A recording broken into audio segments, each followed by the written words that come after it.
Oke, rekaman siap. Ya, Bapak Ibu, kita mulai tema baru.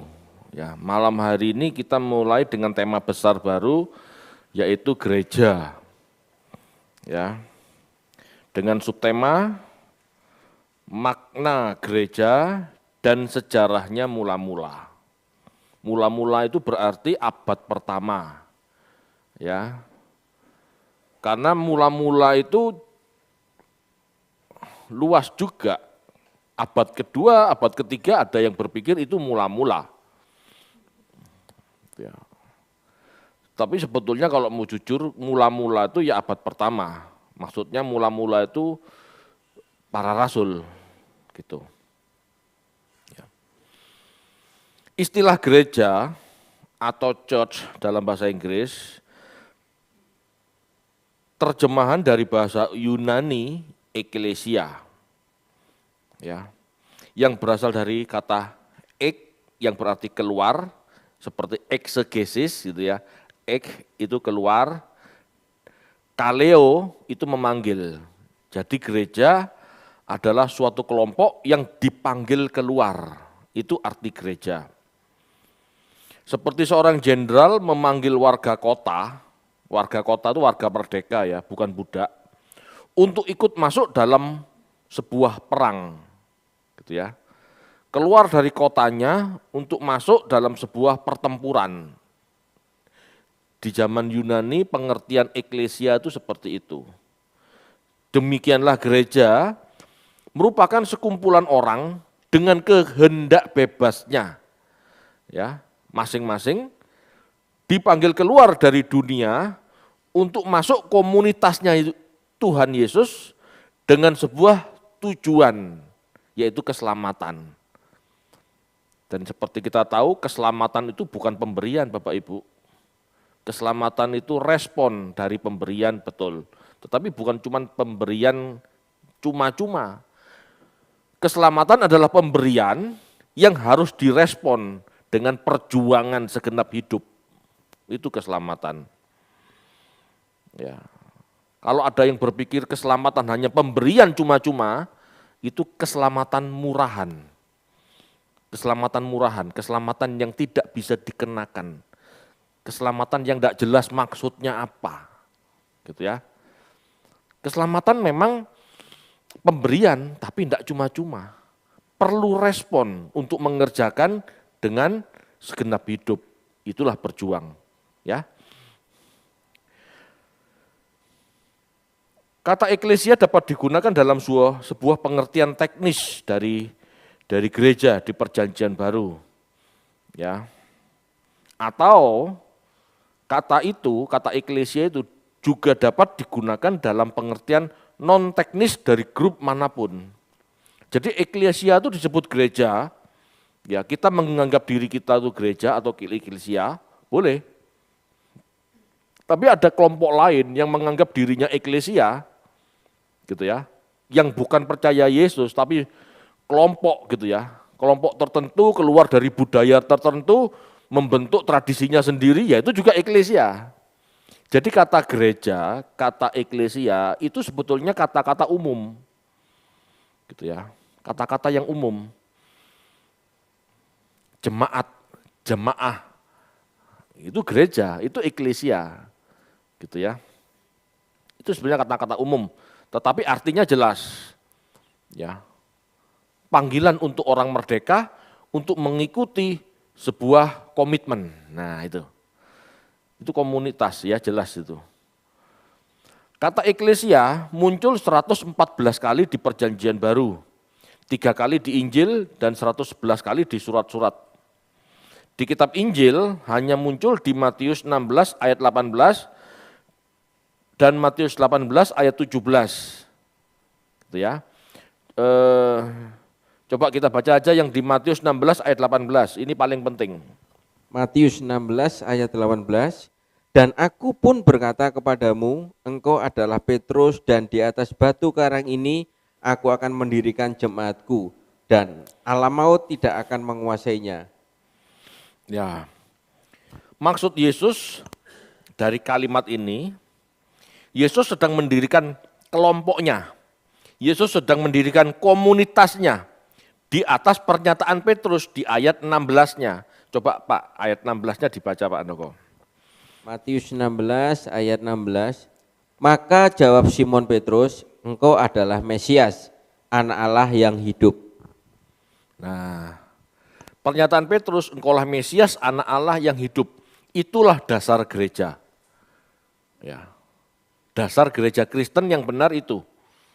Mengakui Yesus sebagai Mesias, anak Allah yang hidup. Sebetulnya di luar itu bukan gereja Kristus, gereja yang lain. Kan ada gereja lain. Gitu.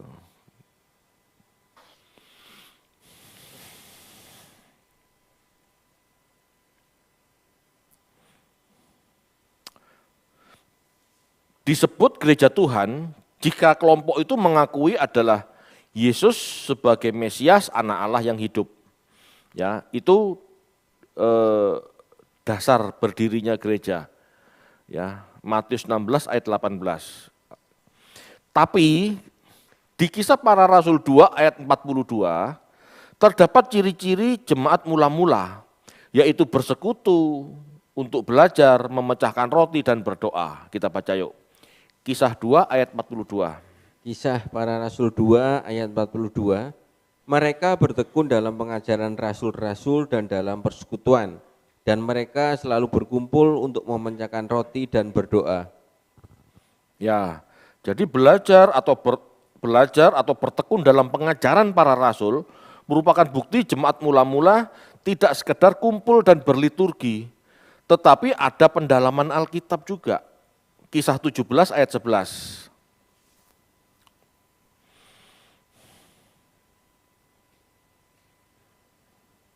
Kisah Para Rasul 17 ayat 11. Orang-orang Yahudi di kota itu lebih baik hatinya daripada orang-orang Yahudi di Tesalonika, karena mereka menerima firman itu dengan segala kerelaan hati, dan setiap hari mereka menyelidiki kitab suci untuk mengetahui apakah semuanya itu benar demikian. Itulah gereja.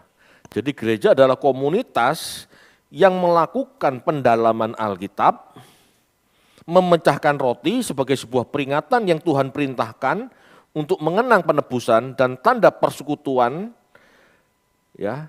Dan orang juga mau berdoa, ya, berdoa mencari kehendak Tuhan. Ya, kita baca yuk. Lukas 22 ayat 19. Lukas 22 ayat 19. Lalu ia mengambil roti, mengucap syukur, memecah-mecahkannya dan memberikannya kepada mereka, katanya, inilah tubuhku yang diserahkan bagi kamu, perbuatlah ini menjadi peringatan akan aku. Ya, kita baca lanjut.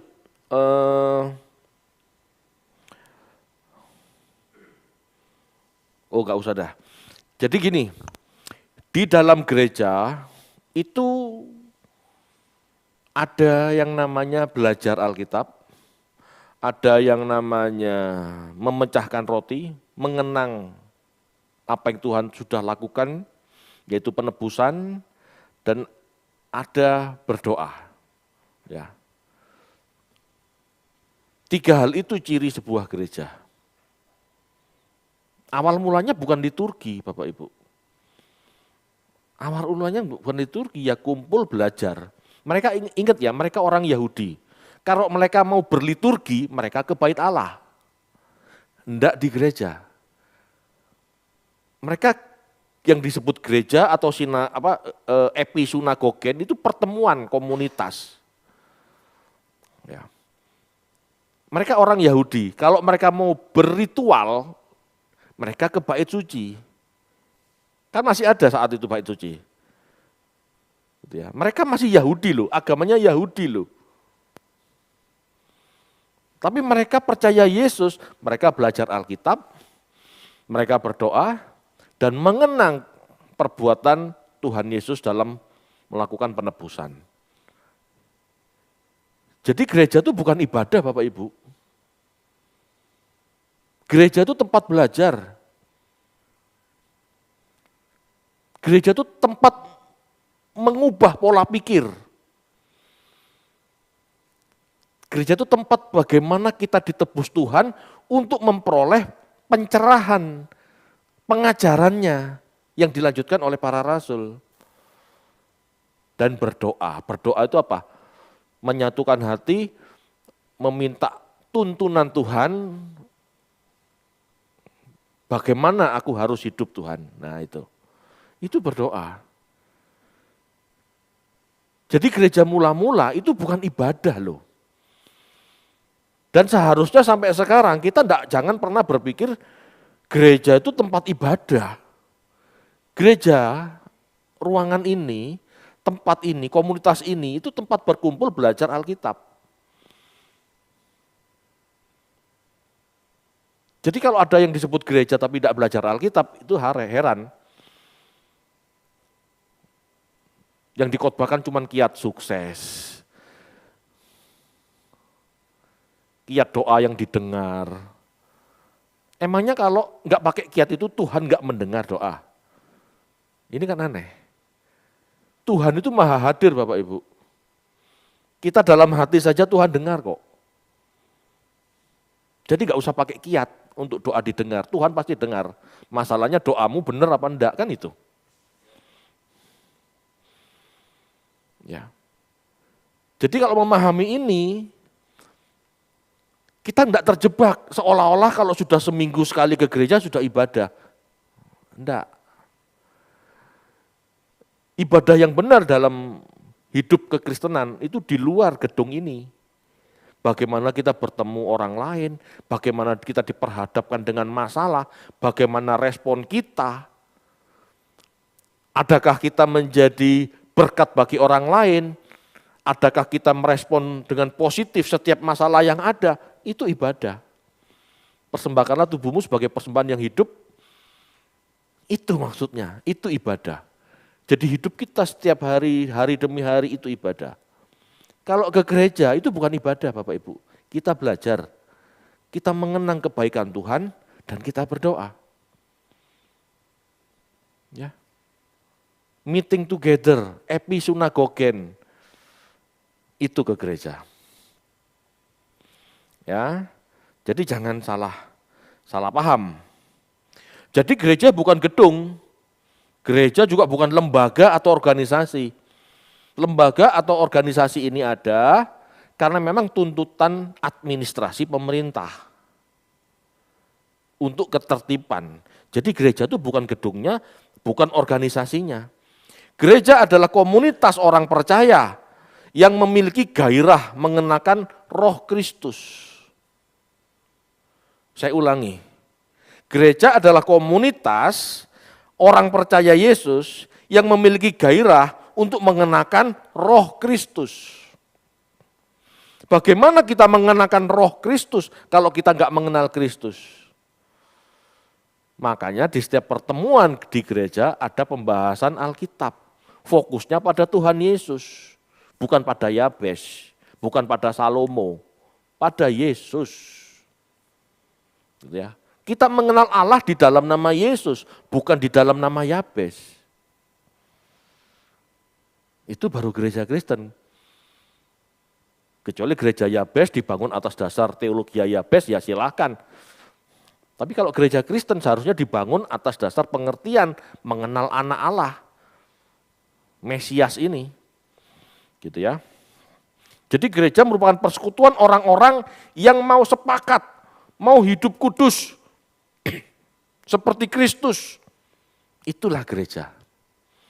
Jadi kalau gereja tidak mau hidup kudus seperti Kristus, itu bukan gereja. Kalau gereja hanya menjadi solusi pemenuhan berkat jasmani, gereja hanya menjadi juru bicara kemakmuran, itu bukan gereja sebetulnya, karena Yesus tidak mengajarkan kemakmuran sama sekali. Tuhan memberkati, amin, tapi bukan kemakmuran loh. Bukan prosperity, enggak ada.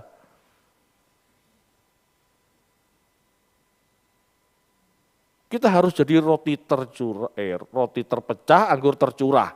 Mana bisa ngumpul? Ngerti maksudnya ya? Kita kan harus jadi saluran berkat. Seperti Kristus kan harus jadi saluran berkat. Mana bisa kaya?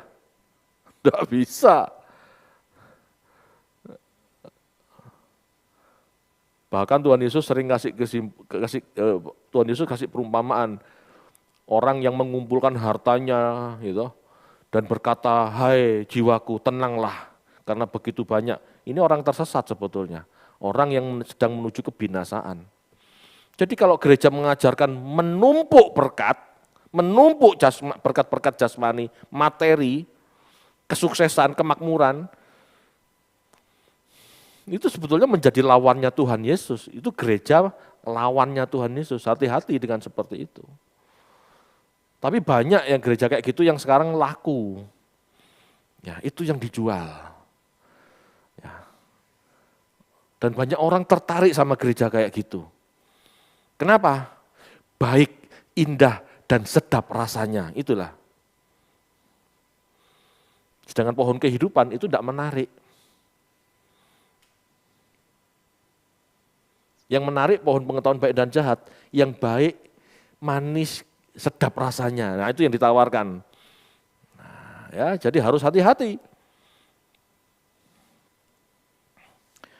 Oke, gereja mula-mula. Banyak orang yang memahami terbentuknya gereja pada kisah para rasul. 2, ya. Jadi banyak orang memahami terbentuknya gereja di kisah Pentakosta, kisah para rasul 2. Sesungguhnya ini kurang tepat. Bukan salah ya, tapi kurang tepat.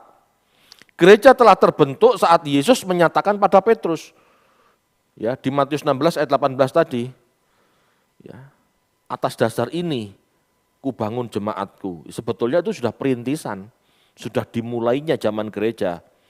Tetapi boleh saja di kisah para rasul 2 dipahami sebagai sebuah kelompok yang berbeda dari kelompok Yahudi yang lain, istilahnya gitu. Sudah merupakan kelompok tersendiri. Dengan matinya Yesus berarti kan penolakan terhadap Yesus. Nah kalau mereka berkumpul demi nama Yesus berarti mereka berkumpul demi mereka yang tertolak. Ini kan sudah berbeda. Inilah gereja. Sebelum Yesus disalib, mungkin tempatnya siapa? Mungkin tempat ibadah, tempat berkumpulnya sama, sinagog, gitu. Sinagog. Mereka berkumpul, belajar Taurat Musa, gitu ya, dengan orang-orang Yahudi lainnya. Tetapi kalau kisah para rasul 2, mereka berkumpul sendiri, mencari kehendak Allah. Nah, ini sudah mulai berbeda, gitu ya.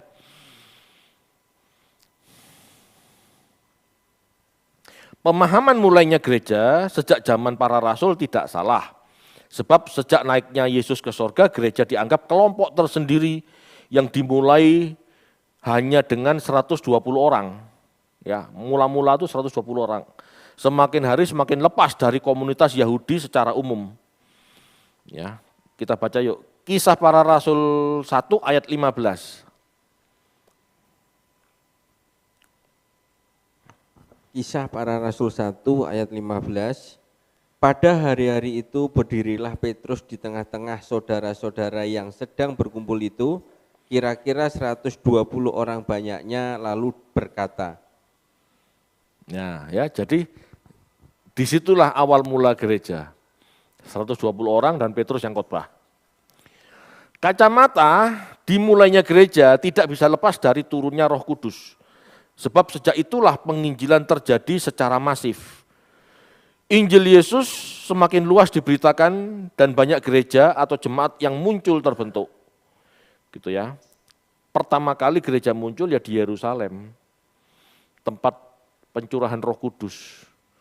Ya, sehingga bangsa-bangsa lain mendengar Injil melalui bahasa lidah asing. Ya, bahasa lidah asing.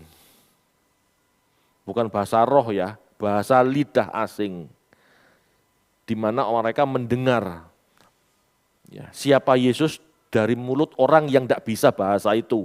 Wah, ini loh penginjilan, ini loh dimulainya gereja. Akhirnya gereja tersebar, ya.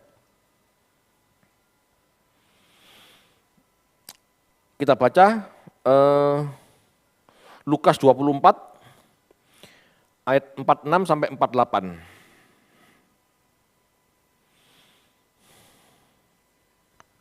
Lukas 24 ayat 46 sampai 48. Katanya kepada mereka, ada tertulis demikian, Mesias harus menderita dan bangkit dari antara orang mati pada hari yang ketiga.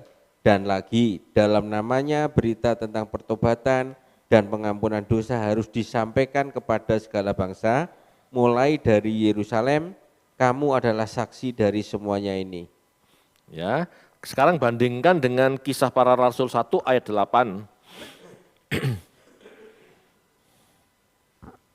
Kisah Para Rasul 1 ayat 8, tetapi kamu akan menerima kuasa kalau Roh Kudus turun ke atas kamu, dan kamu akan menjadi saksiku di Yerusalem dan di seluruh Yudea dan Samaria dan sampai ke ujung bumi. Nah, Yesus menjelaskan, kamu akan menjadi saksiku dan memberitakan tentang pertobatan. Bukan agama Kristen loh. Murid-murid Yesus diutus untuk mengajarkan bagaimana bertobat itu. Bagaimana merubah pola pikir. Bagaimana metanoia. Dan kamu akan menerima kuasa. Ya, dikatakan di Kisah Para Rasul 1 ayat 8. Kamu akan menerima kuasa. Kapan? Ya, terjadi di Kisah Para Rasul 2 ayat 3 sampai 4. Silakan Pak. Kisah 2 ayat 3 sampai 4. Kisah Para Rasul 2 ayat 3 dan 4. Ya. Dan tampaklah kepada mereka lidah-lidah seperti nyala api yang bertebaran dan hingga pada mereka masing-masing. Maka penuhlah mereka dengan Roh Kudus, lalu mereka mulai berkata-kata dalam bahasa-bahasa lain seperti yang diberikan oleh Roh itu kepada mereka untuk mengatakannya. Ya. Jadi bahasa roh diberikan, kuasa itu diberikan, bahasa lidah asing diberikan untuk menunjang penginjilan, untuk menunjang pemberitaan tentang pertobatan. Yang namanya bertobat itu bukan sekedar percaya Yesus Tuhan, tetapi bagaimana hidup seperti Yesus, berpikir seperti Yesus, itulah pertobatan. Itu harus diajarkan gitu ya. Pengutusan murid-murid yang penuh tantangan akan dimulai saat Tuhan melengkapi mereka dengan kuasa ilahi. Inilah dimulainya gereja berkembang sampai puncaknya masuk ke Roma. Roma diwarnai kekristenan, maka seluruh kekaisaran Roma lebih cepat bisa mengenal kekristenan. Makanya hebatnya para rasul itu, yang diuber itu Roma. Begitu di Roma ada jemaat, itu seluruh kekaisaran Roma mengenal Kristus. Paham enggak ngerti maksudnya? Kalau orang artis daerah mau ngetop ke Jakarta, harusnya gitu kan? Kalau artis Banyuwangi tetap di Banyuwangi, sampai kapan ya enggak ngetop-ngetop. Ya, ujung bumi itu maksudnya tuh Roma. Gitu. Karena dari Roma lah berpusat pemerintahan, kebudayaan dari segala macam, karena saat itu negara adik kuasanya Roma, gitu ya. Pemberitaan mereka ke seluruh dunia tentang kerajaan Allah dan tentang Tuhan Yesus, bukan tentang yang lain. Ya, Kisah Para Rasul 28 ayat 31.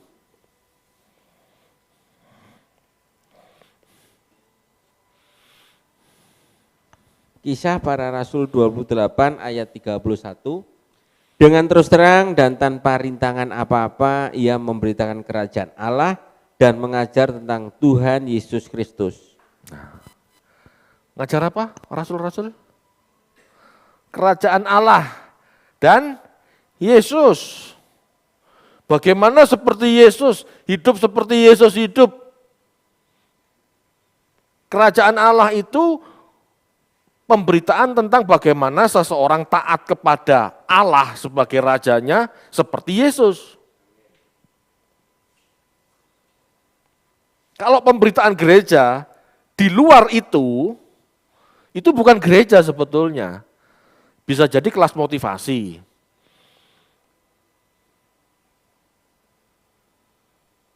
Ya. Jadi itulah yang dikabarkan para rasul, bukan mengabarkan hal yang lain, apalagi berkat jasmani, kesuksesan karir, kesuksesan hidup.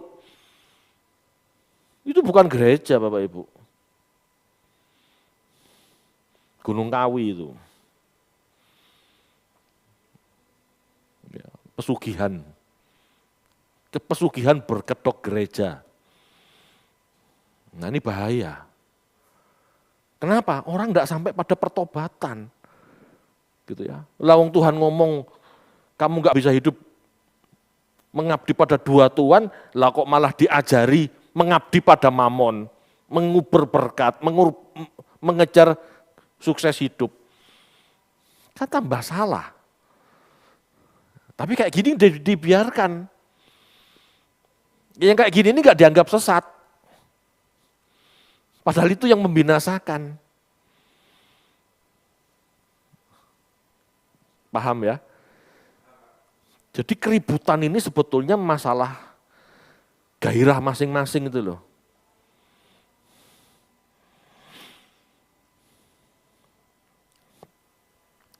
Mereka, para rasul, menjadi saksi Kristus.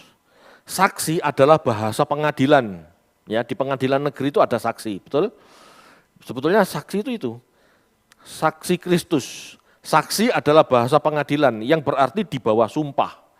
Resmi dan wajib menyampaikan apa yang benar meskipun nyawa taruhannya.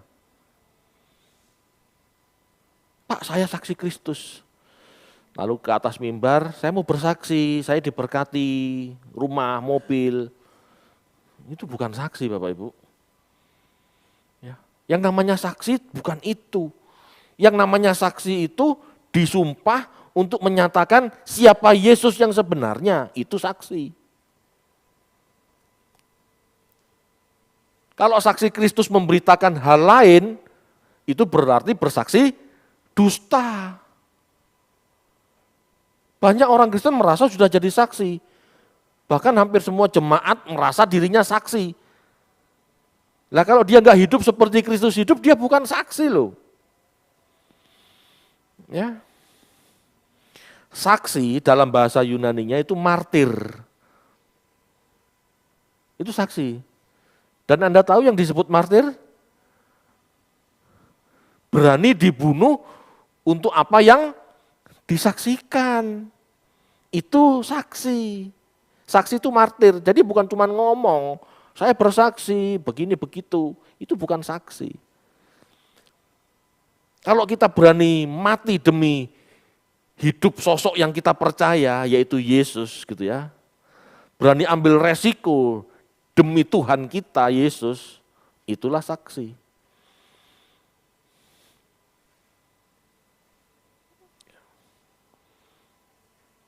Jika gereja adalah saksi Kristus, maka gereja harus siap memberitakan Injil Kerajaan Allah dan keberadaan Yesus meskipun nyawa taruhannya. Saksi itu seperti Stefanus itu loh. Aku percaya Yesus, begini. Rajam dia. Mati, enggak masalah. Itu saksi. Gitu ya. Pelayanan atau pekerjaan awal jemaat tidak bisa lepas dari kuasa Roh Kudus. Roh Kudus dicurahkan untuk memperlengkapi penginjilan agar bisa dipahami orang asing. Ya, kita baca Kisah 2 ayat 4 sampai 6. Itu karya Roh Kudus Bapak Ibu. Kisah para Rasul 2 ayat 4 sampai 6. Maka penuhlah mereka dengan Roh Kudus, lalu mereka mulai berkata-kata dalam bahasa-bahasa lain seperti yang diberikan oleh Roh itu kepada mereka untuk mengatakannya. Waktu itu di Yerusalem diam orang-orang Yahudi yang saleh dari segala bangsa di bawah kolong langit. Ketika turun bunyi itu, berkerumunlah orang banyak. Mereka bingung karena mereka masing-masing mendengar rasul-rasul itu berkata-kata dalam bahasa mereka sendiri. Nah, Jadi bahasa lidah asing diberikan untuk memperlengkapi penginjilan murid-murid. Bukan bahasa roh untuk dapat kekayaan. Kamu bahasa roh supaya kamu diberkati. Kamu bahasa roh supaya setan takut. Tidak ada itu. Bahasa roh atau bahasa lidah asing itu untuk mendukung penginjilan. Supaya orang asing bisa mendengar Yesus diberitakan. Itu.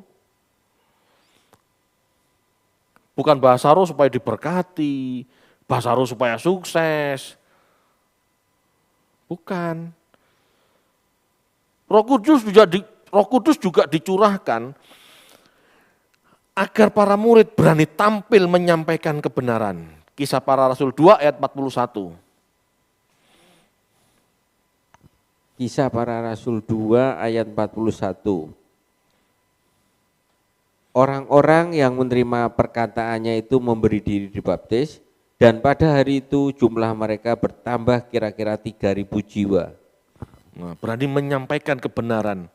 Dari penyampaian kebenaran ribuan orang bertobat. Gitu ya. Roh Kudus diberikan juga untuk memberi keberanian gitu ya, menguatkan kita untuk mempertanggungjawabkan apa yang kita percaya. Kisah Para Rasul 4 ayat 8 sampai 12 dan 31. 8 sampai 12 dan 31. Kisah Para Rasul 4 ayat 8 sampai 13 dan 31. Maka jawab Petrus, penuh dengan Roh Kudus, hai pemimpin-pemimpin umat dan tua-tua, jika kami sekarang harus diperiksa karena suatu kebajikan kepada seorang sakit dan harus menerangkan dengan kuasa manakah orang itu disembuhkan, maka ketahuilah oleh kamu sekalian dan oleh seluruh umat Israel bahwa dalam nama Yesus Kristus orang Nazaret yang telah kamu salibkan tetapi yang telah dibangkitkan Allah dari antara orang mati, bahwa oleh karena Yesus itulah orang ini berdiri dengan sehat sekarang di depan kamu. Yesus adalah batu yang dibuang oleh tukang-tukang bangunan, yaitu kamu sendiri, namun ia telah menjadi batu penjuru. Dan keselamatan tidak ada di dalam siapapun juga selain di dalam Dia. Sebab di bawah kolong langit ini tidak ada nama lain yang diberikan kepada manusia yang olehnya kita dapat diselamatkan. Ayat 13, ketika sidang itu 31. Maaf Pak. Ayat 31, dan ketika mereka sedang berdoa, goyanglah tempat mereka berkumpul itu, dan mereka semua penuh dengan Roh Kudus. Lalu mereka memberitakan firman Allah dengan berani. Ya. Berdiri di hadapan penguasa Roma, berdiri di hadapan Sanhedrin, itu jangan berpikir berdiri seperti di hadapan bupati loh. Berdiri di hadapan bupati itu tidak ada masalah, tidak menakutkan. Tetapi berdiri di hadapan Sanhedrin atau berdiri di hadapan penguasa Roma, salah ngomong ya dihukum, disembelih kan gitu ya, disalib gitu. Jadi Roh Kudus memberikan kekuatan bagi mereka yang menyaksikan Tuhan. Ya, dan banyak lagi gitu ya. Karya Roh Kudus dalam kehidupan jemaat mula-mula. Roh Kudus melengkapi gitu ya. Seseorang menerima firman. Ya. Berani kehilangan nyawa. Roh Kudus juga menolong para murid untuk memilih pelayan jemaat gitu ya. Kisah Para Rasul 6 ayat 3 sampai 4 coba dibaca yuk.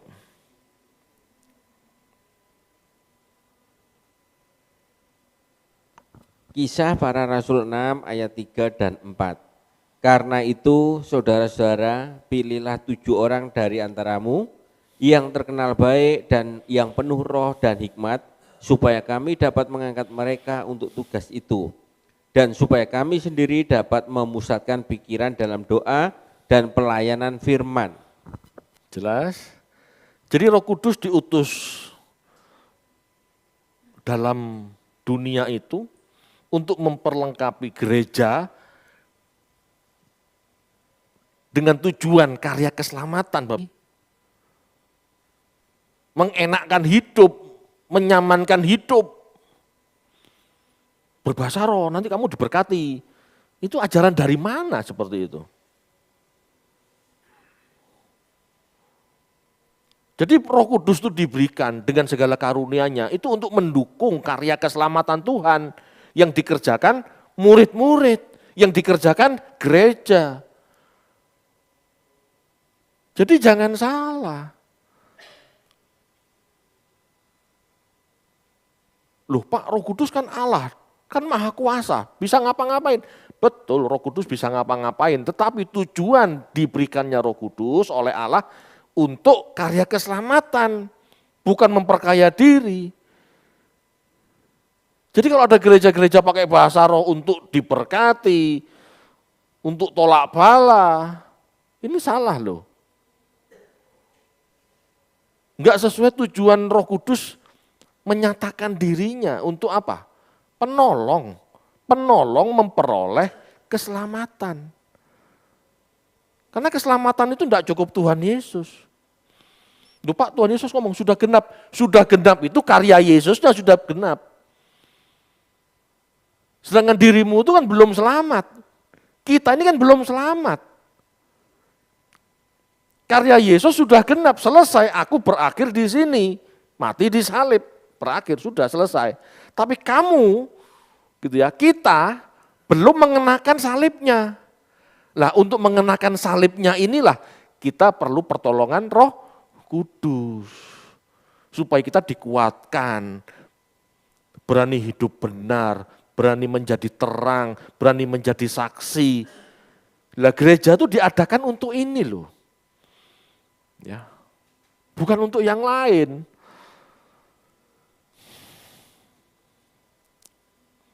Roh Kudus melengkapi seseorang menerima firman Tuhan, menolong jemaat, menghibur jemaat dalam proyek keselamatan.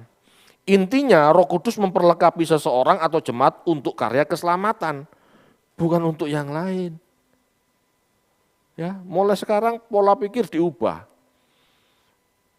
Jangan dianggap Roh Kudus itu pembantu, babu, jongos untuk segala hal.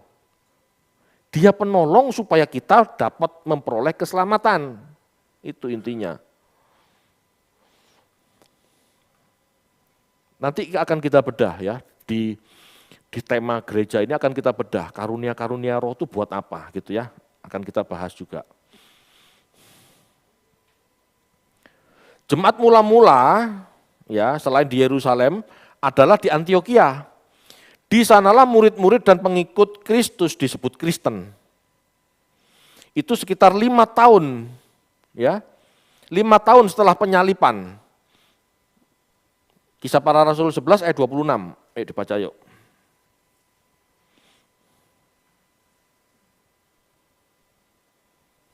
Kisah Para Rasul 11 ayat 26, mereka tinggal bersama-sama dengan jemaat itu 1 tahun lamanya, sambil mengajar banyak orang. Di Antiochialah murid-murid itu untuk pertama kalinya disebut Kristen. Oke, di Antiokhia. Kisah berapa? Kisah Para Rasul 11 ayat 26. Ini Antiokhia. Jarak dari penyalipan ini 5 tahun. Ya, 5 tahun orang-orang di Antiokhia sudah disebut Kristen. Lalu sekarang kita baca Kisah Rasul 17 ayat 1 sampai 3. Kisah Rasul 17 ayat 1 sampai 3. Paulus dan Silas mengambil jalan melalui Amfipolis dan Apolonia dan tiba di Tesalonika. Di situ ada sebuah rumah ibadat orang Yahudi. Ayat 2, seperti biasa Paulus masuk ke rumah ibadat itu. 3 hari sahabat berturut-turut ia membicarakan dengan mereka bagian-bagian dari kitab suci. Ia menerangkannya kepada mereka dan menunjukkan bahwa Mesias harus menderita dan bangkit dari antara orang mati, Lalu ia berkata, inilah Mesias, yaitu Yesus yang kuberitakan kepadamu. Perhatikan gambar. Kisah Para Rasul 17. Ya. Kisah 17 ayat 1 sampai 3. Paulus khotbah di mana itu? Tesalonika.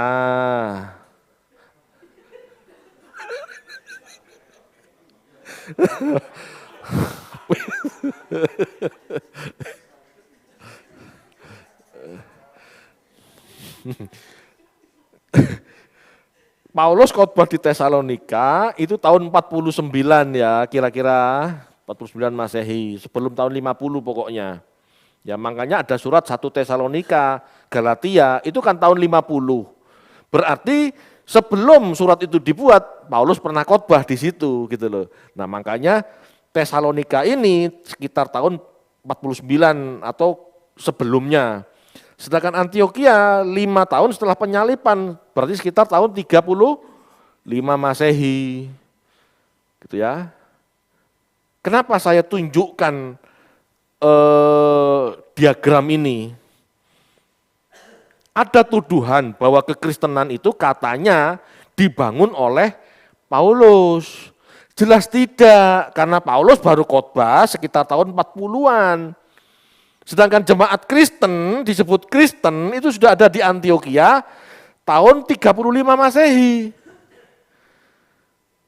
Paham ya? Jadi kekristenan itu bukan karyanya Paulus. Paulus itu hanya menjelaskan, karena dia seorang ahli Taurat, dia mampu menjelaskan banyak hal dibanding murid-murid yang lain, yang seorang nelayan gitu loh. Tetapi pendirinya jelas bukan Paulus, karena Paulus baru khotbah tahun 49 kurang. Sedangkan orang Kristen sudah ada tahun 35, bahkan sebelumnya kan. Jelas ya, jadi teori yang mengatakan kekristenan dibangun oleh Paulus, itu kurang tepat atau memang enggak tepat gitu ya. Yang mendirikan gereja ya Tuhan Yesus. Di atas batu karang ini, di atas pengakuan Petrus, bahwa Yesuslah ada Mesias, anak Allah, itu loh gereja. Sudah ada dulu, bahkan sebelum tahun 35, sebelum salib, Yesus sudah ngomong, itu gereja, itu kekristenan. Meskipun belum melembaga, gitu. Ya. Jadi di sini jelas ya. Selain itu ada catatan Yosefus tentang Yakobus, tokoh Yahudi yang dibunuh sebagai saudara Yesus. Semua ini adalah bukti sejarah adanya ajaran tentang Mesias yang berkembang oleh murid-murid Yesus yang dipercaya sebagai Mesias. Yang mencatat kekristenan lahir gitu ya. Itu bukan cuma orang Kristen, bukan cuma para murid, tetapi seorang sejarawan Yahudi itu sudah menuliskan gitu ya. Yang namanya Yosefus gitu ya. Dan banyak yang lain masih.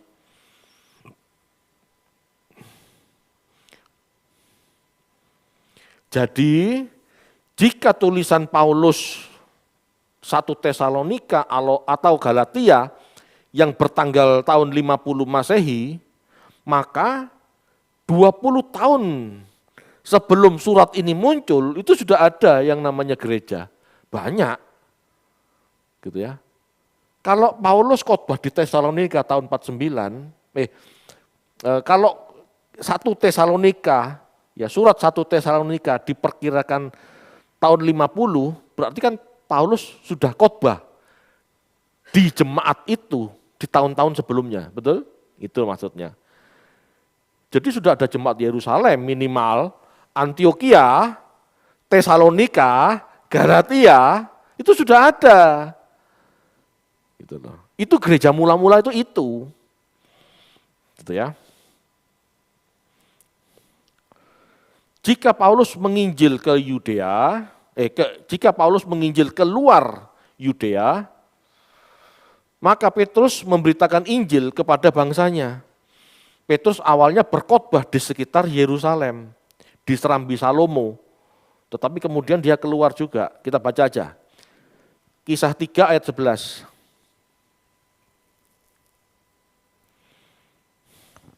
Kisah Para Rasul 3 ayat 11. Karena orang itu tetap mengikuti Petrus dan Yohanes, maka seluruh orang banyak yang sangat keheranan itu datang mengerumuni mereka di serambi yang disebut Serambi Salomo. Ya, jadi Petrus memulai khotbah-khotbahnya di Serambi Salomo, ya di sekitaran Bait Allah. Ya. Sesudah peristiwa pembunuhan Stefanus, penganiayaan dari orang Yahudi, ya, memaksa banyak orang Kristen yang berbahasa Yunani meninggalkan Yerusalem. Keluar semua. Baru kemudian Petrus ke Kaisarea. Jadi setelah peristiwa Stefanus, baru Petrus pergi keluar kota, keluar negeri, gitu ya. Petrus semakin kokoh untuk memberitakan Injil keluar Yudea setelah mendapatkan penampakan binatang haram. Jadi orang Yahudi dulu, ya, kalau Paulus sudah yakin dengan teologianya, dia pergi ke bangsa-bangsa non-Yahudi untuk mempertobatkan bangsa-bangsa non-Yahudi percaya Yesus, mengikuti ajarannya. Tetapi para rasul belum berani, Bapak Ibu. Mereka masih khawatir. Ya, mereka takut salah. Karena bagi orang Yahudi, kumpul sama orang non-Yahudi, itu aib, najis. Mungkin mirip-mirip orang-orang yang berpikir sama seperti itu, kena anjing najis. Ya sama, nggak mau kumpul, gitu ya. Tetapi Petrus semakin kokoh memberitakan Injil kepada bangsa-bangsa lain setelah mendapatkan penampakan binatang haram sebagai peneguhan baginya bahwa bangsa lain juga berharga di mata Allah, gitu ya. Padahal Amos dulu sudah ngomong bahwa Allah yang esa itu Allah untuk semua bangsa. Tapi orang Yahudi tetap merasa, aku tidak boleh dinajiskan oleh bangsa lain, aku ini kudus. Lah mereka pikir kudus itu bersifat fisik, tidak loh. Kudus itu bersifat batin, Bapak Ibu. Kita tidak ada masalah, ya, berkumpul, berteman gitu ya, sama siapapun. Asal batin kita nggak tercemar, itu maksudnya. Ya, kita baca sekarang. Kisah 10 ayat 10 sampai 16. Kisah Para Rasul 10 ayat 10 sampai 16. Ia merasa lapar dan ingin makan, tetapi sementara makanan disediakan, tiba-tiba rohnya diliputi kuasa ilahi. Tampak olehnya langit terbuka dan turunlah suatu benda berbentuk kain lebar yang bergantung pada keempat sudutnya yang diturunkan ke tanah. Di dalamnya terdapat berbagai jenis binatang berkaki empat, binatang menjalar dan burung. Kedengaranlah olehnya suatu suara yang berkata, bangunlah hai Petrus, sembelihlah dan makanlah. Tetapi Petrus menjawab, tidak Tuhan, tidak, sebab aku belum pernah makan sesuatu yang haram dan yang tidak tahir. Kedengaran pula untuk kedua kalinya suara yang berkata kepadanya, apa yang dinyatakan halal oleh Allah tidak boleh engkau nyatakan haram. Hal ini terjadi sampai 3 kali dan segera sesudah itu terangkatlah benda itu ke langit. Ya, jadi itu peristiwa penampakan Petrus yang tidak boleh mengabaikan bangsa-bangsa non-Yahudi. Dia harus berjumpa, berinteraksi dengan bangsa-bangsa lain. Karena bangsa-bangsa lain itu tidak haram bagi Tuhan. Tapi kok hukum Musa ngomong haram, Pak? Itu lain, Bapak Ibu. Konteksnya berbeda. Ini konteks keselamatan itu tidak ada yang haram. Gitu ya. Konteks bangsa Israel, konteks Musa itu hukum untuk membedakan antara bangsa itu dengan bangsa lain. Tetapi bukan berarti bangsa lain itu bangsa haram. Gitu ya. Cornelius, seorang perwira pasukan Italia mewakili orang asing, bukan sesuatu yang najis bagi Allah. Bagi Allah semua bangsa itu baik. Sama seperti orang Israel itu sendiri, gak berbeda. Gitu ya. Jadi gak usah mengagung-agungkan bangsa Yahudi, sama saja. Cuman bangsa Yahudi ini memang dibuat berbeda supaya dari bangsa ini, bangsa-bangsa lain melihat Allah yang benar itu seperti apa gitu loh. Dibedakan dengan hukumnya yang berbeda supaya taat, karena Tuhan menghendaki semua bangsa juga taat. Gitu loh istilahnya. Ini loh tak buat aneh begini taat. Itu maksudnya. Alasannya apa kan tidak jelas. Dilarang makan babi, dilarang berkuku belah juga tidak jelas kan. Oh tidak sehat Pak, siapa ngomong buktinya babi lebih sehat kok dari yang lain. Lu kenyataan itu. Ini bukan karena saya pro babi. Iya kan? Penelitian terbukti lemak jenuh itu banyak di kodok, tidak ada loh. Sungguh amat baik semua. Gitu loh. Ini sebetulnya cuma gini loh, Israel ini kan gambaran dipakainya Tuhan. Gambaran buat kita. Kita masing-masing yang dipakai Tuhan, ini pasti punya urusan sendiri sama Tuhan yang pasti berbeda dengan orang lain. Itu maksudnya cuman. Hanya gambaran alat yang dipakai Tuhan ini spesial, dikhususkan. Karena punya maksud dan tujuan tertentu. Begitu juga dengan kita. Kita ini kalau dipakai Tuhan pasti dibuat berbeda dengan orang lain karena mengandung penugasan yang spesial. Apa itu? Masing-masing cari. Tidak mungkin penugasan saya dengan penugasan Pak Tony sama. Itu pasti beda. Saya dengan orang lain pasti beda. Gitu loh. Sama, Israel dibuat beda karena penugasannya juga beda. Dia harus menunjukkan Allah yang Esa, Allah yang kudus itu seperti apa. Cuman itu. Bukan berarti apa yang dilakukannya itu berarti membenarkan sesuatu dan menyalahkan yang lain. Tidak. Gitu loh. Di hadapan Tuhan semua baik Bapak Ibu. Ya. Kita baca ayat 28 Pak. Jadi kisah 10 ayat 28 sekarang. Tadi sudah kita dengar ya peristiwa Kornelius. Ayat 28 sekarang. Kisah para Rasul 10 ayat 28. Ia berkata kepada mereka, kamu tahu betapa kerasnya larangan bagi seorang Yahudi untuk bergaul dengan orang-orang yang bukan Yahudi atau masuk ke rumah mereka. Tetapi Allah telah menunjukkan kepadaku bahwa aku tidak boleh menyebut orang najis atau tidak tahir. Ayat 34 sampai 35. Ayat 34 sampai 35. Lalu mulailah Petrus berbicara, katanya, sesungguhnya aku telah mengerti bahwa Allah tidak membedakan orang. Setiap orang dari bangsa manapun yang takut akan Dia dan yang mengamalkan kebenaran berkenan kepadanya. Jelas? Ayat selanjutnya, ayat 44 sampai 45. Kisah para Rasul 10 ayat 44 dan 45. Ketika Petrus sedang berkata demikian, turunlah Roh Kudus ke atas semua orang yang mendengarkan pemberitaan itu.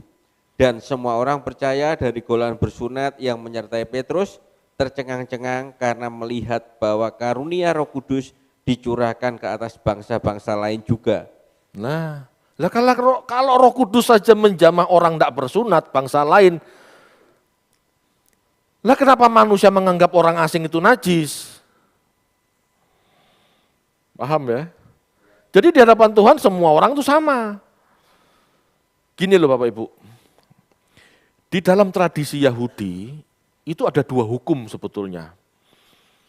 Ya, kita tahu air bah hanya menyisakan 8 orang dan Tuhan buat perjanjian. Nuh gitu ya. Bagi bangsa Yahudi, bangsa-bangsa lain selain Israel, itu terikat perjanjian Nuh namanya. Perjanjian Nuh ini juga perjanjian moral, gitu ya. Ini dalam tradisi Yahudi. Jadi semua manusia keturunan Nuh, kan semua sudah mati kecuali Nuh kan. Jadi semua orang keturunan Nuh, itu boleh makan daging apapun. Berbeda sama orang Yahudi, orang Israel, yang memiliki perjanjian Musa. Ini beda. Orang Israel yang memiliki perjanjian Musa, itu dikhususkan oleh Allah sebagai imamat yang rajani. Sebagai imamat, aturannya begini, berbeda sama orang umum, ya berbeda sama orang umum sebagai ciptaan Tuhan yang secara luas, secara umum, tidak ada peraturan dilarang makan ini, makan itu, tidak ada. Ikuti aturannya Nuh. Tuhan ngomong sama Nuh, makanlah daging, makan, tidak masalah, itu benar loh. Gitu ya. Tetapi bagi bangsa yang dipilih sebagai imamat yang rajani, nah ini aturannya berbeda, lebih ketat. Gitu. Sebetulnya kan sama. Orang pada umumnya dengan orang yang dipilih menjadi alat Tuhan, ini lebih ketat loh. Pasti hidupnya lebih ketat. Gak bisa ngawur, gak bisa sembarangan. Itu pasti. Jadi perbedaannya ini karena perbedaan pemilihan untuk dipakai Tuhan. Bukan berarti apa yang di luar hukum Taurat itu jelek, najis, tidak ada seperti itu. Ya. Bangsa-bangsa lain itu bangsa-bangsa yang berharga di mata Allah. Enggak ada bedanya sama orang Yahudi. Malah orang Yahudi yang dipanggil sebagai imamat enggak bisa taat, itu malah salah sebetulnya di mata Allah. Gitu. Ya. Jadi setiap orang tuh punya apa ya? Punya paket hidupnya. Gitu. Gereja ini adalah panggilan gereja ya. Gereja dalam arti komunitas di luar Israel saat itu menjangkau bangsa-bangsa lain. Supaya bangsa-bangsa ini menjadi imamat penggantinya Israel. Makanya kekristenan ini berbeda juga dengan yang lain. Gitu ya. Jadi anak Tuhan tuh, anak Allah itu sebagai imamat yang rajani pengganti Israel gitu ya. Israel kan sudah ditolak. Yerusalem dihancurkan. Enggak ada lagi kerajaan Israel keturunan Daud kan. Nah, digantilah dengan bangsa yang baru berdasar iman, yaitu kekristenan. Nah, kekristenan inilah yang dipilih sebagai imamat yang rajani. Tetapi kan tidak ikut perjanjian Musa. Perjanjian Musa itu antara Allah dan Israel. Bukan antara Allah dan bangsa-bangsa lain berdasarkan Yesus. Enggak, lain kan gitu loh. Nah orang Kristen banyak tidak tahu ini. Ya. Jadi perjanjian lama itu untuk Israel, perjanjian baru untuk orang Kristen. Enggak selalu ada hubungannya. Enggak selalu ada hubungannya, tapi enggak selalu. Hukum-hukumnya enggak. Hukum Taurat ya 613 perintah itu untuk orang Israel, antara Allah dan bangsa Israel. Bukan orang Kristen. Orang Kristen percaya Yesus. Orang Kristen mengikuti jejak Yesus. Sikap hidup Yesus. Apa yang dilarang Yesus, itulah yang dilakukan orang Kristen. Apa yang dikerjakan Tuhan Yesus, itulah yang dikerjakan Tuhan Yesus. Itulah yang dikerjakan orang Kristen. Berbeda dari orang beragama lain. Betul? Nah, gitulah. Berbeda juga dengan Yahudi yang dipilih berdasarkan hukum Musa. Beda. Ya. Jadi pengikut Yesus itu benar-benar harus mencerminkan Yesus, mencerminkan Kristus sebagai Tuhannya. Itulah gereja. Gereja dipanggil untuk itu. Orang Israel dipanggil untuk menyatakan hukum Taurat. Orang Kristen dipanggil untuk menyatakan kasih karunia Tuhan Yesus. Beda.